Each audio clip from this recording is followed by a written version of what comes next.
Hi guys, this is go bag of Police Regional Office of Mimaropa. So this is reflector yan, and then fully padded. Yan.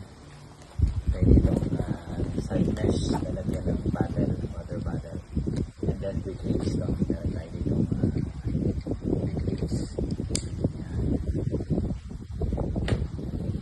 Back niya, itong strap niya is 10mm. Kita niyo naman kung gaano kakapal, para relax talaga kapag sinuot.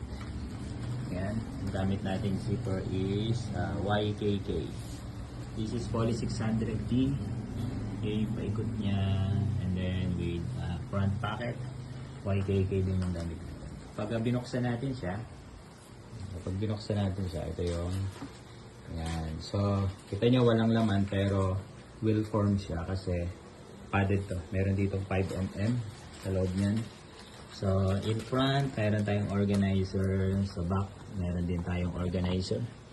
Meron ditong organizer. And then, pwede itong lagyan ng laptop. This is a provision for laptop compartment or any other important documents. Meron din tayo ditong pocket sa side. So, ayan siya. Then, kapag sinara, ayan, ganyan. So, ayan siya kapag nakasara. So, this is a go bag. Kita nyo, umiilaw siya. Reflect siya. Reflectorize yung harap.